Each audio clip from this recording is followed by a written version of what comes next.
Hello, Bacho. Let's take a given question. The question says at a time when the displacement is half the amplitude, what fraction of the total energy is kinetic and what fraction is potential in SHM? At what displacement is the energy half kinetic and half potential?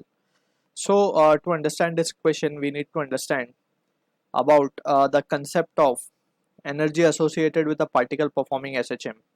So जब हम बात करते हैं particle performing SHM, so उसके पास basically we have two sorts of energy, that is one is potential and kinetic. So अगर हम बात करें पोटेंशियल और काइनेटिक एनर्जी, सो पोटेंशियल एनर्जी को हम जनरलाइज अगर जनरल वे में इसको डिफाइन करें, so it is the energy possess by body due to its rest और the position, right. So potential energy जो आती है वो for a particle performing SHM it comes out to be half K X square, where K is the SHM constant. अब यहाँ पे for SHM we can say the value of K can be written as M omega square into X square. ठीक है, तो यहाँ पे हम reason दे सकते हैं ओमेगा इज अंडर रूट के बाय एम, तो यहाँ से के की वैल्यू हो जाएगी ओमेगा स्क्वायर एम. ठीक है, सो ये बात हो गई पोटेंशियल एनर्जी की. अब सिमिलरली अगर हम बात करें kinetic energy, so kinetic energy को हम डिफाइन करते हैं energy possess by body due to its motion. ठीक है, तो इसकी वैल्यू हम लिखते हैं half M V square, right. अब यहाँ पे जो वेलोसिटी होती है for a particle performing SHM, it is given by the expression omega under root of A square minus X square.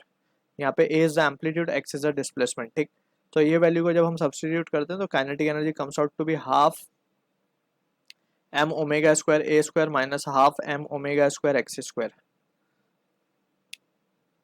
ठीक है, तो ये काइनेटिक एनर्जी मिलती है हमें. अब यहाँ से वी कैन सी कि टोटल एनर्जी अगर हम बात करें, so just we need to add it up, यानी कि टोटल एनर्जी और we can say the mechanical energy. So ये रिजल्ट आता है हाफ एम ओमेगा स्क्वायर ए स्क्वायर. ठीक है, सो ये रिजल्ट हमें याद रखने फॉर एनर्जी रिलेटेड थिंग. तो यहाँ से we can begin with the question solving part now.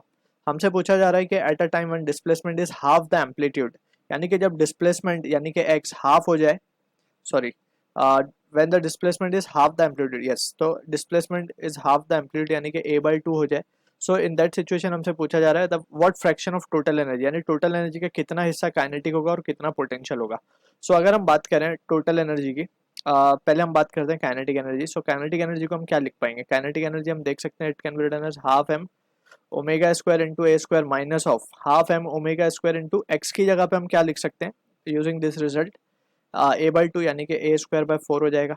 अब इसको जब हम सॉल्व करेंगे तो हम देख सकते हैं इसको सॉल्व करने पे हमें हाफ एम ओमेगा स्क्वायर ए स्क्वायर को हम बाहर ले लेंगे तो बचेगा 1 minus 1/4 will be that is 3/4 into half M omega square A square which will be equals to half 3/4 of total energy. हम देख सकते हैं ये जो टर्म है ये क्या है? टोटल एनर्जी का टर्म है.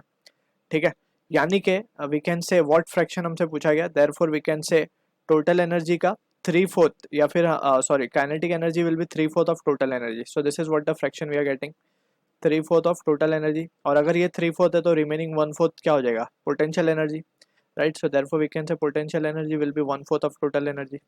तो इस पॉइंट पे जहाँ पे एम्पलीट्यूड का हाफ है डिस्प्लेसमेंट, सो काइनेटिक एनर्जी 3/4 हो जाएगी टोटल एनर्जी की और potential energy will be 1/4 because total energy क्या है? हमेशा कंजर्व्ड रहेगी. ठीक है ना, so total energy will be a constant.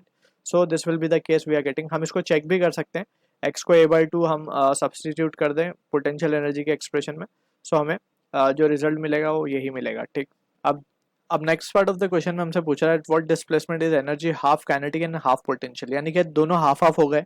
So that means कि total energy will be the sum of potential or kinetic. So in that situation we can say kinetic energy will be equals to potential energy because both are half. So this is the given condition, right? अब इसके बाद just we need to put the value and equate.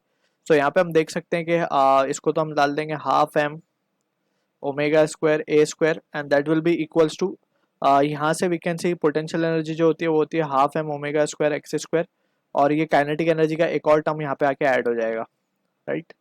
So from this situation we can say यहाँ से half M omega square from both side can be cancelled out. ठीक, तो क्या result बचेगा? A square will be equals to X square plus X square यानी कि 2x square. ठीक है, सो फाइनली जो डिस्प्लेसमेंट आएगा that will be equals to a/√2.